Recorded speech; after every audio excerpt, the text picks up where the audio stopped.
दोस्तों यूपीएससी का जो लास्ट ईयर का प्रीलिम्स था एंड उससे पहले का भी जो इन्होंने पैटर्न चेंज किया है उसके बाद से एक डर का माहौल तो है, राइट।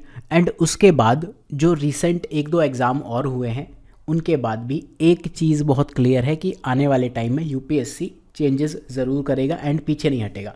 अब इनको टैकल कैसे करना है? टैकल करने के लिए अभी मैं कहूँ आपको स्टैटिक बुक पढ़ लो। ओके, आप कर लोगे। आप प्रीवियस ईयर क्वेश्चंस कर लो, पहले कोई नहीं कराता था, अब ऑलमोस्ट सभी बता रहे, तो ठीक है। पीवाईक्यू भी कर लो, आपको टेस्ट सीरीज़ करनी है वो भी कर लो, करंट अफेयर्स वगैरह कर लो। ये मैं सब स्टैटिक कंटेंट का पार्ट मान रहा हूँ। बेसिकली तीन चीज़ें हैं, कंटेंट, टेस्ट सीरीज़ और प्रीवियस ईयर क्वेश्चंस। बट एक इशू जो अब तक नेग्लेक्ट होता आ रहा है कि मेनली यूपीएससी खेल कहाँ रहा है? मेंटल, आपकी मेंटल स्टेट से। मेंटल स्टेट में क्या कर रहा है? New type of MCQ introduce कर दिए। तो पहले बेसिकली मैं एक चीज़ पे बात कर लूँ कि मैंने इसे ये क्यों कहा, unlearn what ever you have learned. जो भी आपने सीखा उसको भूल के थोड़ा तैयारी करो। जो आपने सीखा अच्छा है, उसमें कुछ कमियां हैं अप्रोच में। बेसिकली आपको अप्रोच अनलर्न करके न्यू अप्रोच पे जाना पड़ेगा। वो क्या है? अभी की अप्रोच अच्छी है, आपसे हार्डवर्क कराती है, बट उसमें खुद को मैनेज करने में चैलेंजेस आएंगे। अप्रोच क्या है अभी की कि मैं स्टैटिक पढ़ लूँगा, बहुत बढ़िया से एनसीईआरटी पढ़ लेते हैं, जो स्टैंडर्ड बुक्स हैं वो पढ़ लेते हैं, इधर उधर के और भी बुक्स पढ़ लेते हैं। स्टैटिक हमने पढ़ लिया, करंट अफेयर्स पढ़ लिया, जो भी हमारी अप्रोच थी वो। टेस्ट सीरीज़ हमने कर ली प्रैक्टिस के लिए, पीवाईक्यूज़ कर लिए यूपीएससी सीएसई के, फिर पीवाईक्यूज़ कर लिए यूपीएससी के दूसरे तीसरे चौथे 10वें एग्ज़ाम के। समझ रहे हो? अगर आप 10 एग्ज़ाम के 10 साल के पीवाईक्यू कर जाओ तो 100 क्वेश्चन पेपर होते हैं। क्या ये पॉसिबल है? तो कोई कहे कि अगर 2008 के सीएपीएफ एग्ज़ाम से यूपीएससी में पूछ लिया तो क्या वो फिजिबल है? नहीं है। So please please please unlearn this approach.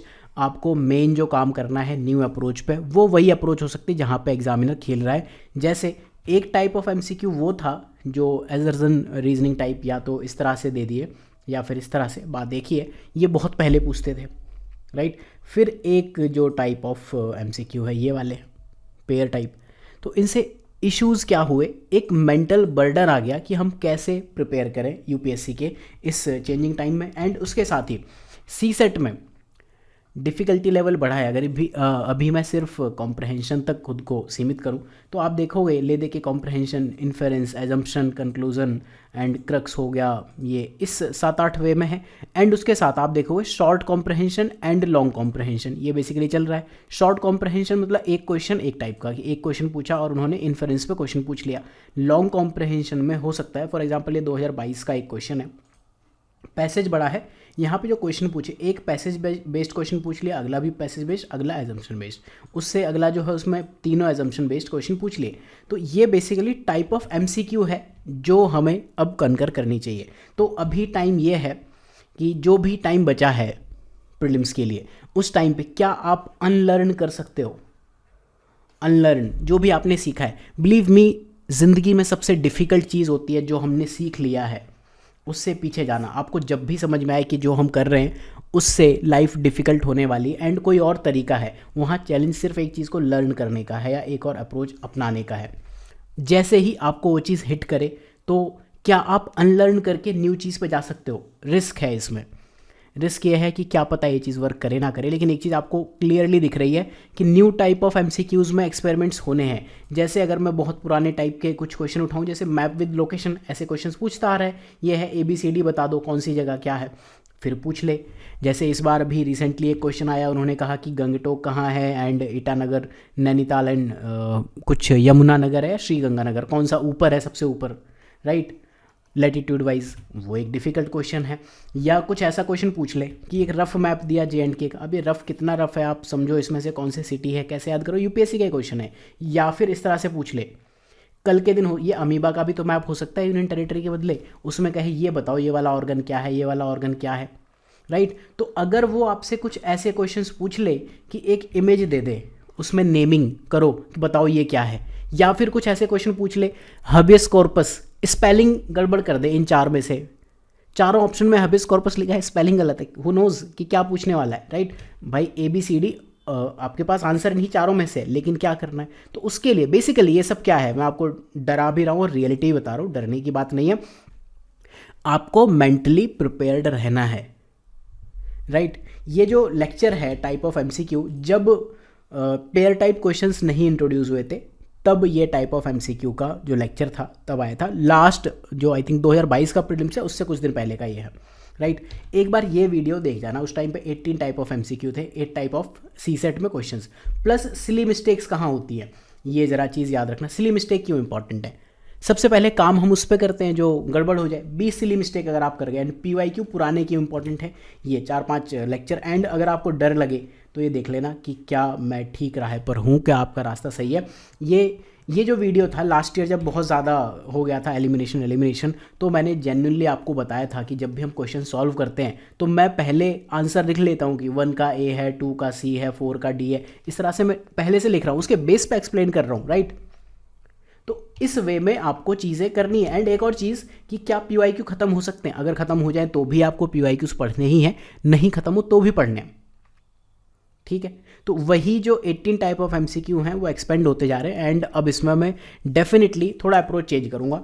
एक चीज़ है, मैंने क्यों कहा अनलर्न करना है आपको, उस टाइम भी ये अप्रोच मैं लेके आया था, अभी भी फ़िलहाल सबसे पहले तो मैं ज़रूर चाहूँगा कि आपको पढ़ाऊँ ये चीज़। देखो हमें आता है स्टैटिक, आता है करंट, आता है, सब कुछ आता है। एक चीज़ हमारी डन है, ये आपके ऊपर है, आपके पास कंटेंट है, जहाँ से भी जैसे भी कर रहे हो कर लो, पहली चीज़। दूसरा, मैं ये मान के चल रहा हूँ कि पीवाईक्यूज़ पे आपकी पकड़ हो जाएगी अगर आप एक सीरियस एस्पिरेंट हो। कोई 10 साल के करेगा, कोई 15, कोई 20, 30, 40, वो आपकी श्रद्धा है कि आप कितने ज़्यादा पीवाईक्यू लगते हैं। यूपीएससी का एक एग्जाम हो गया, सीएसई ले लो आप, सीएपीएफ जो भी लेना है, बेसिकली पीवाईक्यू। तीसरा, प्रैक्टिस के लिए टेस्ट सीरीज़। अब इसमें मैं आपको एक चीज़ बता सकता हूँ कि पीवाईक्यू और टेस्ट सीरीज़ को कैसे थोड़ा स्मार्टली आप इंटरचेंज कर सकते हो, उनको यूज़ कर सकते हो। टेस्ट सीरीज़ में 2 पार्ट होते हैं बेसिकली। कुछ होते हैं सेक्शनल टेस्ट, जैसे पॉलिटी का चैप्टर 1 से लेके चैप्टर 11 तक का एक टेस्ट बना दिया 100 क्वेश्चन का, तो इस सेक्शनल टेस्ट को आप फेंक सकते हो, उसके पहले पीवाईक्यूज़ पे चले जाओ, बहुत बढ़िया है। रियल यूपीएससी के क्वेश्चंस मिलेंगे एंड उसमें से कुछ रिपीट भी होंगे।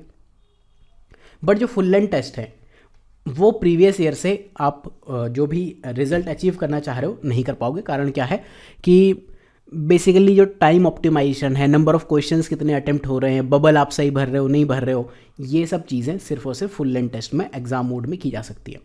तो टेस्ट सीरीज़ का ये रोल होना चाहिए। तो उसके लिए आप क्या करोगे, मार्केट के कोई भी 2, 3, 4 कोचिंग के 2 फुल लेंथ टेस्ट उठा लो, दैट्स इट, ठीक है। अब अनलर्न क्या करना है, मैं मान ले रहा हूँ पीवाईक्यू आपको आता है तो एलिमिनेशन टेक्निक सब कुछ आता है। अनलर्न आपको थोड़ा अपनी अप्रोच पे जाना है, प्लस जो माइंड में बैठ गया है कि ऐसे ही होगा या ऐसे नहीं होगा या पता नहीं क्या कर देगा, तो एक न्यू अप्रोच मैं आपको बता रहा हूँ। अगले कुछ दिन आपको इस वे में तैयारी करनी चाहिए। करोगे at the end of the day आप वही, इंस्टीड ऑफ सॉल्विंग पीवाईक्यूज़ जो ईयर वाइज होते हैं या सब्जेक्ट वाइज होते हैं, जैसे सिनॉप्सिस में हमने एमएससीपी कोर्स बनाया, वहाँ क्या किया है कि सपोज हिस्ट्री है तो उसके अंदर एंशिएंट हिस्ट्री है, उसके अंदर एक टॉपिक है, उसके अंदर ईयर वाइज क्वेश्चंस हैं। तो एक ये अप्रोच है, उसमें फ़ायदा क्या है कि आपको सपोज गुप्ता पीरियड के सारे क्वेश्चंस एक साथ मिल गए, ठीक है कर लो, राइट। जैनिज्म के क्वेश्चंस एक साथ मिल गए, एक तो ये अप्रोच है टॉपिक वाइज। दूसरा ईयर वाइज है कि आपको ट्रेंड पता चलता है, डिफिकल्टी लेवल कैसे है, और भी हो सकता है किसी ने कुछ और वे में लगाया हो, तो एक ही अप्रोच है। टाइप ऑफ एमसीक्यू, क्योंकि यूपीएससी ने ये चीज़ की है, इसके हिसाब से आप क्वेश्चन सॉल्व करना शुरू करो। आप क्या करोगे, बेसिकली आप इस तरह के क्वेश्चंस सर्च करोगे अपनी जो भी पीवाईक्यू है, टेस्ट सीरीज़ है, वहाँ पर। इन पे मैं एक एक टॉपिक पे लेक्चर्स लाने वाला हूँ। एंड अभी के लिए आप ये वीडियो देख लो, आपको इससे ज़्यादा रिजल्ट देने वाला कोई लेक्चर नहीं मिलने वाला है पूरे यूट्यूब में। ये 3 लेक्चर्स आपको ज़रूर देखने चाहिए, ज़रूर मतलब ज़रूर, फ्री है, ऐसा नहीं कि मैं पेड कोर्स की बात कर रहा हूँ, राइट। उसके बाद आपको समझ में आएगा कि अगर इस तरह के पेयर्स बने हुए हैं कि 1 ओनली 2 ओनली, ये तो आपको क्या करना है। मैं आपको टाइप ऑफ क्वेश्चंस कुछ दिखा देता हूँ, राइट। फिर आपको समझ में आएगा पेयर टाइप, ऑल्दो जैसे पेयर टाइप क्वेश्चंस हैं ये डिफ़िकल्ट हैं, लेकिन इनको मैं कहता हूँ father of pair type question. यहाँ भी आपको इंडिविजुअली सब कुछ पता होना चाहिए था, और ये क्वेश्चंस तो आ ही रहे हैं। बेसिकली फैक्चुअल क्वेश्चंस है ना, आने वाले टाइम में फैक्चुअल क्वेश्चंस भी बनेंगे। हो सकता है कि यूपीएससी ऐसा क्वेश्चन पूछ ले जो एसएससी वगैरह में पूछता है कि सिक्किम की पॉपुलेशन क्या है, लास्ट के 1 डिजिट में चेंज कर रहा है, ठीक है। एक नंबर लिख दिया 4,32,696, 697, इस तरह से। अब बताओ क्या करोगे। तो इस तरह फैक्चुअल बेस पे अगर चला गया तो फिर उसमें कुछ नहीं कर सकते। एक ही चीज़ ध्यान रखना कि पेपर लेवल डिफ़िकल्ट होगा, कट ऑफ गिरेगी, वहाँ पे पहली चीज़ ये ध्यान रखनी है, ना कि इन चीज़ों के पीछे आप भाग जाओ, ठीक है। दूसरा, जो मैंने आपको कहा सबसे इंपॉर्टेंट जो इसमें रोल प्ले करने वाला है, आपको सिली मिस्टेक्स नहीं करनी है। सिली मिस्टेक की आप बाहर हो, ये गारंटी है। पेपर का लेवल इतना डिफिकल्ट ज़रूर आने वाला है। सिली मिस्टेक्स करने से क्या होता है, सपोज आपने 3 क्वेश्चन जो ठीक कर सकते थे, +6 मार्क्स आने वाले थे आपके वहाँ पे, 3 क्वेश्चन आपने गलत कर दिए, तो जो आपके +6 आते वो तो गए ही, साथ में आपने उन पर -2 और अचीव किए, 2/3 मार्किंग। आप रिलेटिवली कॉम्पिटिशन में -8 मार्क्स चले गए, दूसरे से 8 नंबर पीछे हो गए। क्यों? क्योंकि ये क्वेश्चन तो सब कर रहा है। मान लो right to freedom of religion पे क्वेश्चन पूछा, सबने किया, आपने नहीं किया, तो सबके वहाँ +2 हो रहे हैं, आपके -0.67 हो रहे हैं। रिलेटिव गैप आप समझो, ये चीज़ आपको फुलफिल करनी है, राइट। तो इस बार का जो MSGP कोर्स भी है, ये कोर्स एक तो ये 4099 प्राइस है, एक ये और भी है, यहाँ बाकी फैकल्टीज़ भी हैं। ये वैसे ही है जैसे पहले चल रहा था MSGP, ये जो लेक्चर्स पढ़े ना नीचे सारे वैसे ही है। उस टाइम पे ये अप्रोच चलने वाली थी। ये पूरा जो खेला है PYQ का, ये शुभम सिंह से स्टार्ट हुआ था एंड अब पूरे यूट्यूब पे फैल गया है बीमारी की तरह, राइट। एक बीमारी और मैं चाहूँगा जो विद टाइम फैले, ये वाली चीज़, लोग आपको जेन्युइनली इन चीज़ों पे ट्रेन करना शुरू करें, आने वाले 1-2 साल में चीज़ें दिखेंगी, राइट। तो ये जो लेक्चर, ये जो कोर्स है, अगर आप ज्वाइन करना चाहते हो, इसमें मैं आपको टॉपिक वाइज ही पढ़ाने वाला हूँ। किसी एक स्टूडेंट ने क्रिटिसाइज़ बहुत किया था कि तुम लोगों ने ये फ्री लेक्चर में तो ऐसे दिया, ऐसा तो है ही नहीं, तुम लोग तो टॉपिक वाइज ही पढ़ा रहे हो, ठीक है। तो लेक्चर्स आपको ऐसे ही मिलने वाले हैं यहाँ पे कि इसके ऊपर कुछ लेक्चर्स होंगे, इसके ऊपर कुछ लेक्चर्स होंगे, ये दोनों जैसे सेम हो गए। मैनी टर्म्स इन क्वेश्चन, इसका क्या मतलब है, ऐसे हम बहुत सारे क्वेश्चंस उठाएंगे एंड उनको सॉल्व करने के ट्राई करेंगे कि अगर ऐसा क्वेश्चन आ गया तो फिर एग्जाम में क्या करोगे, राइट। ये UPSC का क्वेश्चन है, इसमें आपका एक ही कैच होता है कि क्या आप इनमें से मिनिमम एक टर्म पहचान सकते हो। क्या आपको ये पता है ग्रे चिंड, जिनकी चिन का कलर बताया होता है या वाइट थ्रोट बताया होता है, ये सब बर्ड होती हैं। मिनीवेट एक बर्ड का नाम है, बहुत बढ़िया पता है तो। या आपको ये पता है कि वानाक्राई एक आपका वायरस टाइप था, तो साइबर अटैक से रिलेटेड होगा, तो फिर बाकी 2 जानने की नीड नहीं है। ये मैनी टर्म्स हो गए, राइट। फिर मल्टीपल स्टेटमेंट में बहुत सारे आते हैं, एक वो जहाँ पे बहुत सारे स्टेटमेंट हो गए, 1 2 3 4 5 7 8 ऐसे स्टेटमेंट हो रहे हैं, राइट। इसको कैसे सॉल्व करना, ये हो सकता है रिलेटिवली ईजी हो, या फिर इस तरह के, ठीक है। ऑप्शन सेटिंग देखो आप, यहाँ पे 2 पेयर है, यहाँ 3 पेयर है, तो इसमें सॉल्व करने का क्या तरीका है। फिर ये सबसे डिफिकल्ट कि इंडिविजुअली सिर्फ एक ही पूछा हुआ है, ठीक है। जब आप ये क्वेश्चन सॉल्व करना सीख जाओगे या इनको छोड़ना सीख जाओगे, तब आप पेयर वाले में भी जाओगे। पेयर में तो तुक्का लगने का स्कोप है, यहाँ तो तुक्के का भी स्कोप नहीं है। फिर 3 स्टेटमेंट टाइप, अगर मिनिमम एक करेक्ट, इनकरेक्ट है या ऑल करेक्ट है, ये देख लो आप, ठीक है।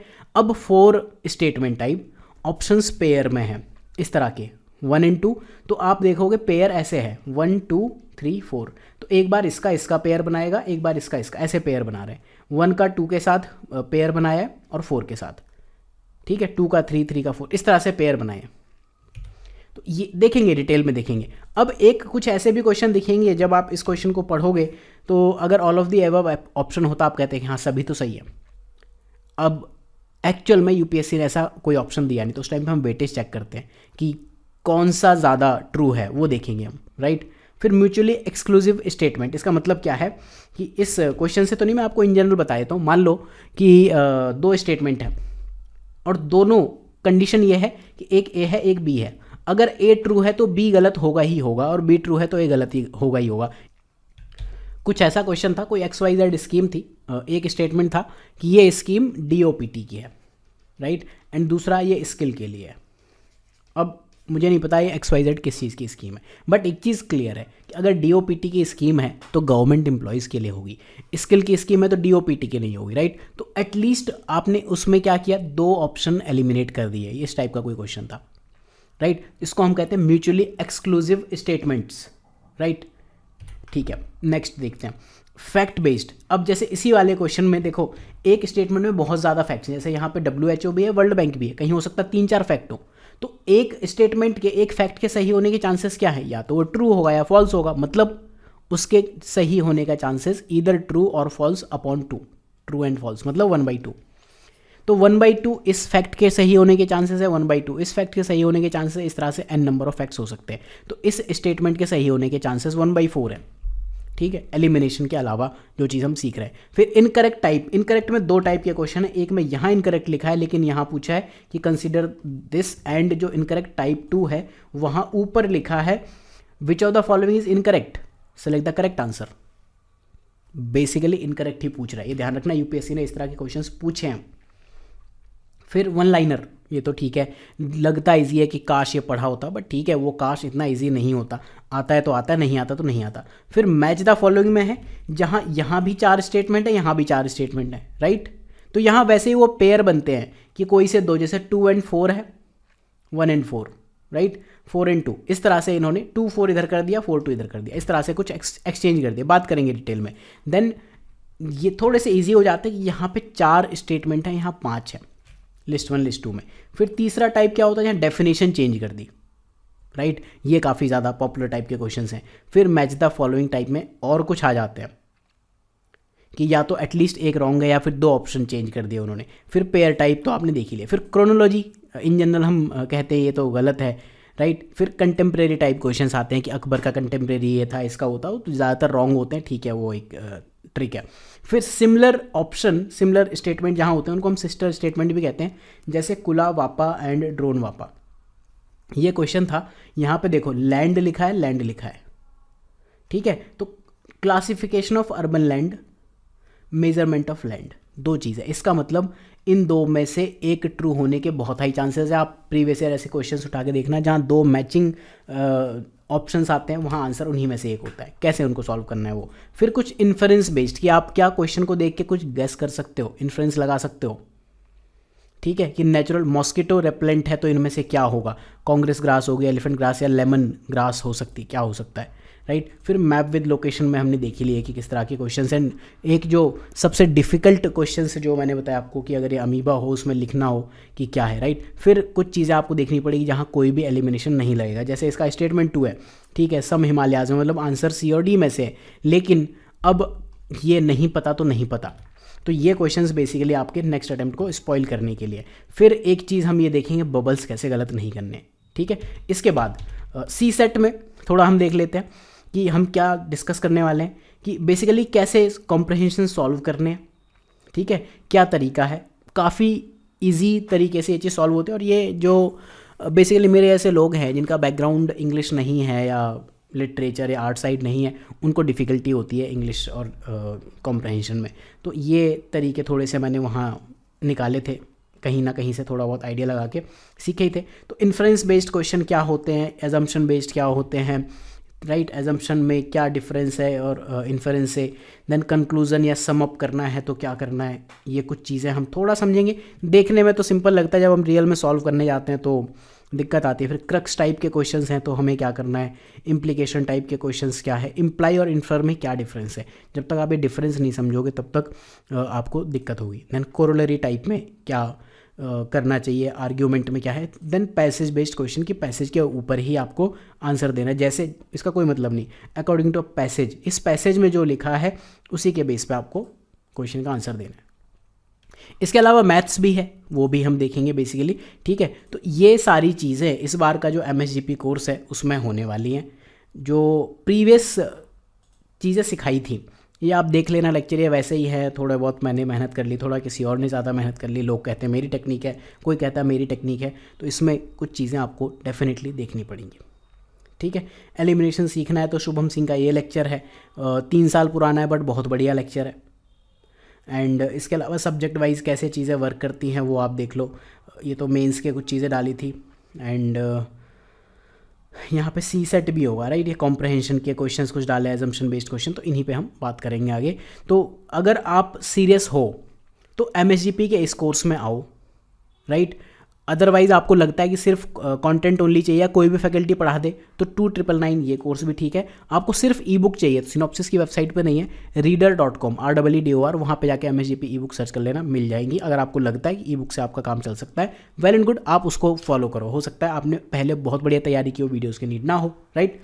तो मिलते हैं नेक्स्ट लेक्चर में, एंड तब तक के लिए ध्यान रखिए एंड पढ़ते रहिए। Happy Holi to all of you, thank you.